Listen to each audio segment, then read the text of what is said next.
Alright, so I just got done watching Season 3, Episode 5 of Invincible. And let me tell you, I have some thoughts. That's about it. As the title would suggest, it's a bit of a nothing burger. But stuff did happen, and I'm going to talk about it right now with my lips and mouth and brain. So we finally get to see the Titan again, who overthrew Machine Head's criminal empire back in Season 1. Remember when Mark, he tried to help him, and then he got his ass beat by Battle Beast? Just had his insides completely rearranged by the battle-hungry cat, which apparently did make the city very nice. It wasn't a criminal shithole anymore. But Titan has a problem now, because there's this old guy from the Order, and he wants him to free the prison. We already went over this kinda earlier in the season, with the lava and electric guy kind of targeting the prison, and Invincible and Oliver stopped them. But they failed, so Multipol's still in prison, and the Chinese guy's very upset. And apparently he can also turn into a dragon. Dragon, he's nuts on your face. Got him.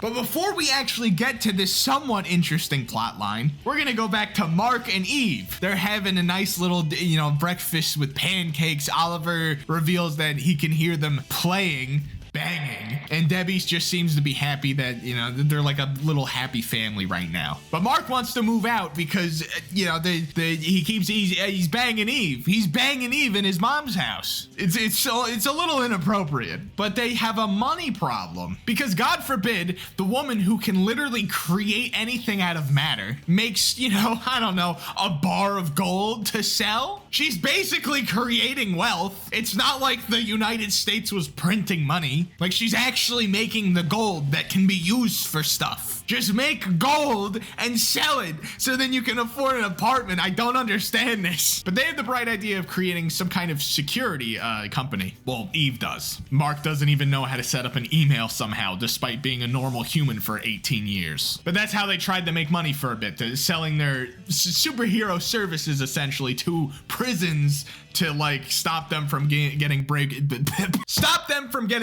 into. I can't speak English. Also, there's a tiny thing with Oliver. Apparently he's been sneaking out, and Invincible and Eve go out to find him. Turns out he's hanging out with kids, just skateboarding, being a cool dude. He's all purple. They don't care. I don't know why, because there's superheroes all over the planet, and metahumans, if you want to call them that. I don't know what they would be called in Invincible, but there's people with special properties all over the place. Would someone having purple skin really be that weird? Obviously, the kids would still probably bully him for it, but he has super strength and speed. They're gonna think he's cool instead. So he's skateboarding with them. Some bullies show up. Mark's like, oh my god, he just showed me that he doesn't value life of lower beings, right? So I'm scared he's gonna blow these bullies' heads off with a punch. But now it turns out he's actually not completely insane and just pants the kids and makes them run away. Now these friends of his think he's really cool. I, for one, think instead of pantsing them, or actually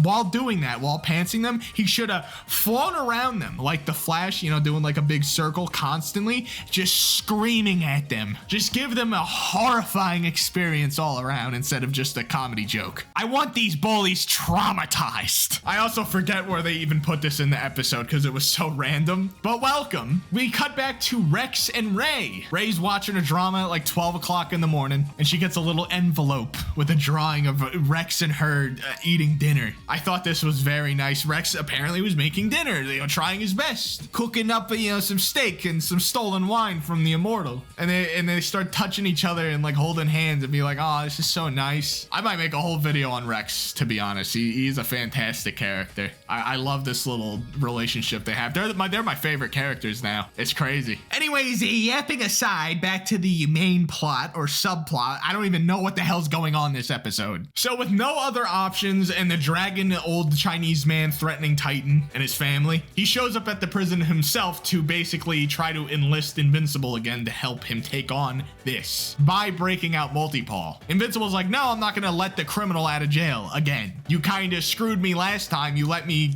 almost die for your own gain. So that doesn't really go anywhere. Old dude shows up at Titan's place, tries to eat him as a dragon, throws him out of the building, heads over to the prison to go break Multipol out himself. Don't know why he didn't just do that to begin with. Doesn't seem like he had much of a hard time doing doing it if Invincible wasn't there. He's actually very strong in his dragon form, so I don't know why he even needs multi-ball. Just crush anyone who stands in your way. I don't understand. So Mark and Eve go over there to stop the dragon. Dragon, he's nuts on you. I did it again. And while all the ruckus is happening, the building's basically destroyed, so multi-ball's actually able to get out. Eve tries locking him up again by putting all the prisoners in little boxes that she makes again. Don't know why she can't just make a giant gold bar, but we're just gonna drop that. We're just gonna drop the fact that she can control matter and has money problems somehow, but is also going to college. I think her parents are paying for the college part, but it still doesn't. It's stupid. I don't understand. Anyway, yeah, Multi-Paul tricks her. One of his clones ends up breaking free, but we don't see him again for the rest of the episode. Isotope, the teleporting guy, actually gets Machine Head out of the same prison. Titan also met with him earlier, and I forgot to mention that. My bad, guys.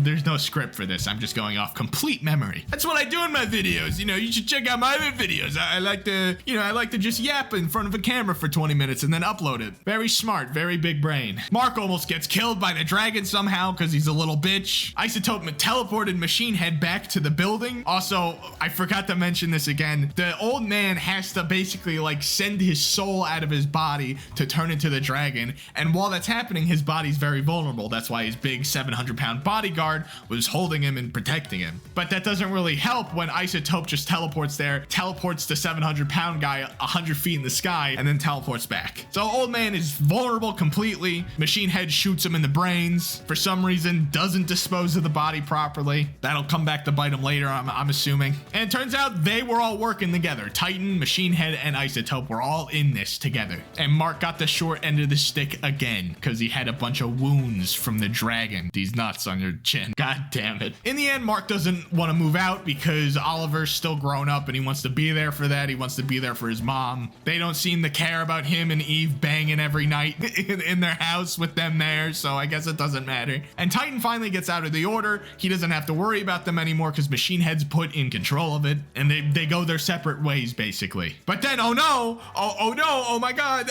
Multi-Pole left a thing for Duplicate in the Guardians of the Globe place for her to know that he's out still. And then, oh no, the old guy was somehow they didn't just destroy his body. For some reason, they let the 700-pound guy collect it, who also lived after being dropped 1,000 feet in the air. And apparently they're back in China, and he's putting the dragon soul in the old man again, and he's alive again. I can't wait to see this very fun and intriguing character on my screen again. I can't wait to have that take up more screen time. That's gonna be great. A lot of stuff happened this episode, man. Narrative really pushed forward there. Give me more Rex and Ray, please. Let me know if you enjoyed this recap style video, because obviously they're very easy to make. I could just watch the episode and then talk about it. And I'll see you tomorrow. Check out my other videos. They're probably better than this. I love you guys. I'll hug you and goodbye.